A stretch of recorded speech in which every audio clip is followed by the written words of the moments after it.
Alors, bonjour. Dans cette présentation, on va voir c'est les frames, les cadres en fait. Alors, on ne sait jamais où on souhaiterait également donc mettre en évidence donc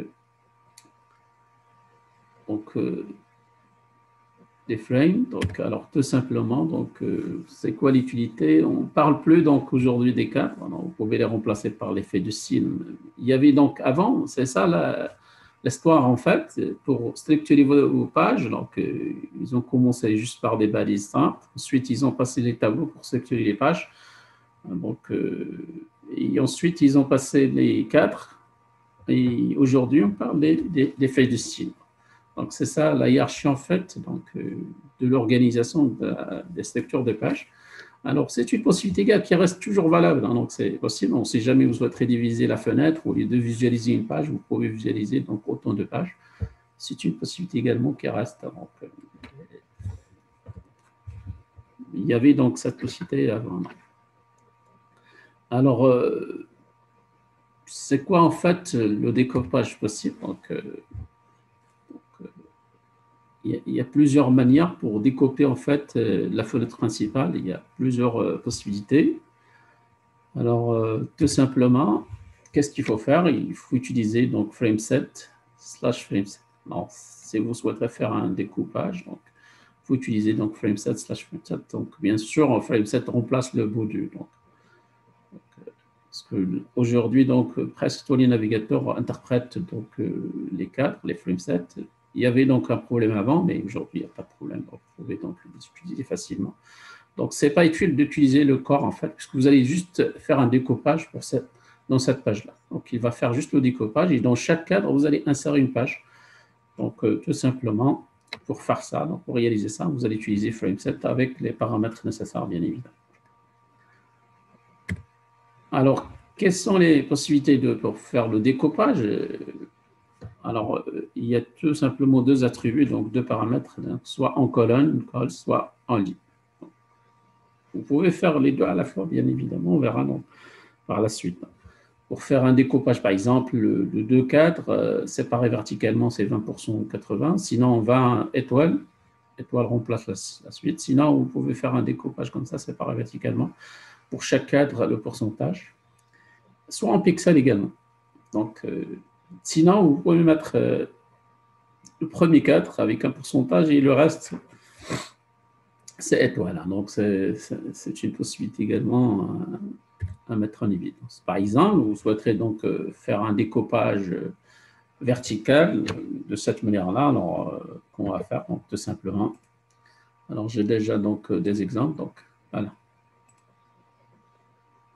Alors, je souhaiterais donc faire un découpage vertical avec le premier cadre. Ça sera un menu principal, par exemple, de 20%, et le reste, c'est la deuxième, donc le deuxième cadre, c'est. Alors, le premier reçoit index et le deuxième cadre reçoit F2, ça reçoit connexion punch, par exemple. Donc, une page par défaut, ou la inscription, etc. Alors, si je sauvegarde et j'exécute en fait ma page 4.1, voilà, vous aurez donc deux pages à la fin. Donc, vous aurez la page index et la page, bien évidemment, par défaut. Donc, dans le cadre 2, c'est connexion. Là, vous mettez ce que vous voulez comme. D'accord? Voilà, donc un découpage vertical en colonne, donc bien évidemment de deux. Également, donc je peux faire un découpage de cette manière-là également. Voilà, un découpage de cette manière-là. Alors, ça sera quel découpage? Alors, un découpage horizontal, donc le premier cadre et le deuxième cadre. Alors que, par contre, le deuxième cadre, elle est également divisé en trois cadres verticaux. Donc, vous aurez donc ici donc l'imbrication de découpage en fait. Vous aurez donc frameset 1 qui divise en ligne. Et vous aurez dans le deuxième, ce n'est pas un 4, mais c'est un frameset qui découpe en colonne. Donc, d'accord? Donc, alors, le code de ce cadre 2, alors, tout simplement, ça sera donc, voilà, le premier découpage, c'est en ligne. Le premier cas, c'est l'actualité, donc c'est la partie en haut, F1. Par contre, dans le deuxième cadre, ce n'est pas un cadre, c'est un autre frameset qui également regroupe donc, 3 cadres en fait. Vous pouvez faire donc F3, F2, F4, etc. Et dans chaque cadre, il y a une page à insérer. Voilà. Donc, c'est une façon dont ce sont des framesets imbriqués, c'est possible. Vous pouvez faire n'importe quel découpage de cette manière, de votre choix, bien évidemment.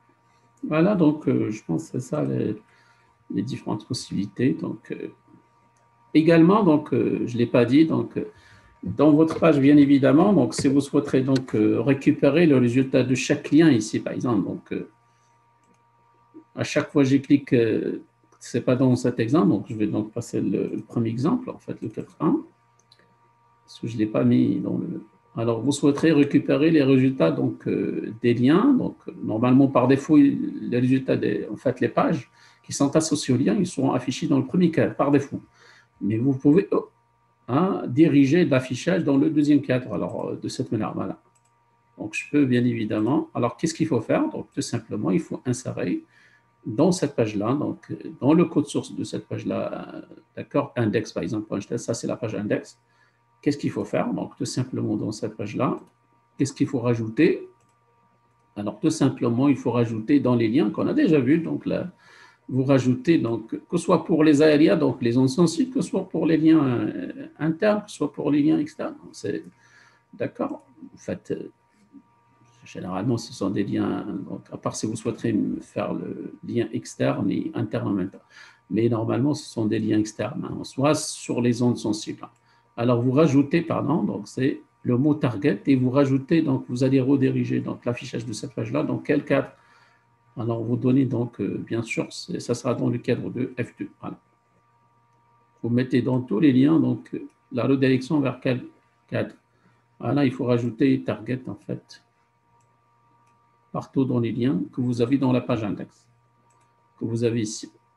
À chaque fois que je clique, j'obtiendrai la page. C'est une façon également, surtout pour un sommaire, c'est très intéressant. Donc, pour les cours, etc., c'est facile à visualiser. Donc, pour une présentation également, c'est une bonne chose pour vous souhaiterez passer en ligne votre présentation, c'est possible. Mais actuellement, avec les outils, etc., donc vous pouvez travailler avec PowerPoint, etc. Mais c'est une façon également intéressante à structurer vos données. Donc, les cadres également, c'est une possibilité. Voilà.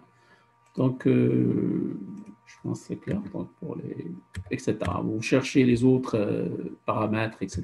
Les bordures, c'est pas étude de toute façon. Alors, également, donc, vous pouvez donc insérer, donc,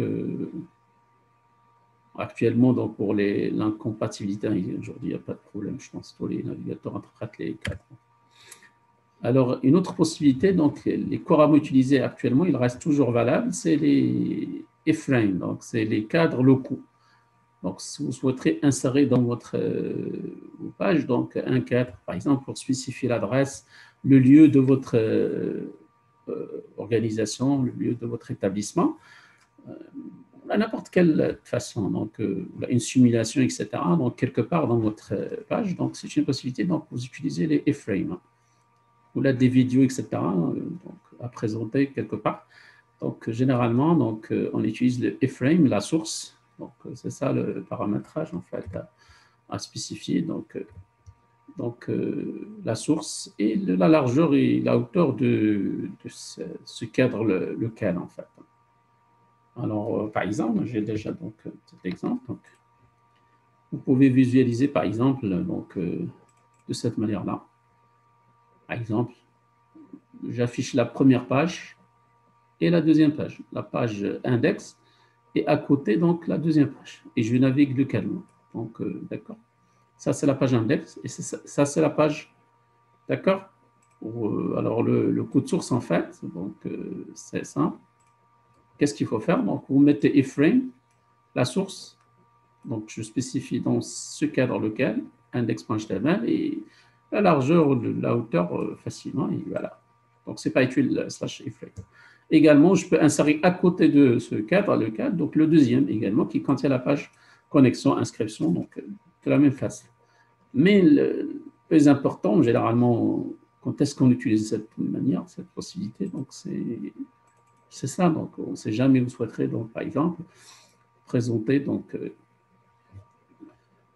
une adresse, etc. Donc, quelque part. Alors, patienter, voilà. Donc, par exemple, donc, souhaiterais donc présenter le site de notre faculté, par exemple. Je peux le visualiser ici. Également, à côté, donc, la carte où se trouve donc, notre faculté, par exemple. C'est ça l'utilité, en fait. Généralement, les cadres locaux sont utilisés pour la raison. Donc, si jamais vous souhaiterez donc, présenter quelque part dans votre page donc, le lieu de votre établissement. Alors, tout simplement, c'est le même principe que index et inscription. Donc, ce qui change, c'est tout simplement en fait, le iframe, la source, en fait, qui change. Alors, vous devez normalement chercher sur Internet où se trouve votre établissement, sur Google Maps, d'accord? Cherchez votre lieu, vous copiez l'adresse de ce lieu dans votre page, tout simplement, dans votre site. Voilà. J'ai cherché le lieu de notre établissement et je l'ai inséré. Donc, ce qui change, c'est juste la source et garder la suite. Donc, il n'y a pas de problème. D'accord. Voilà, donc également l'établissement, donc le site de notre établissement. Voilà. La source HTTP, et vous mettez donc, avec toujours la largeur et la hauteur, bien évidemment. Sinon, c'est ça l'utilité en fait. Hein. Voilà, donc je pense que c'est clair pour. Voilà. Donc.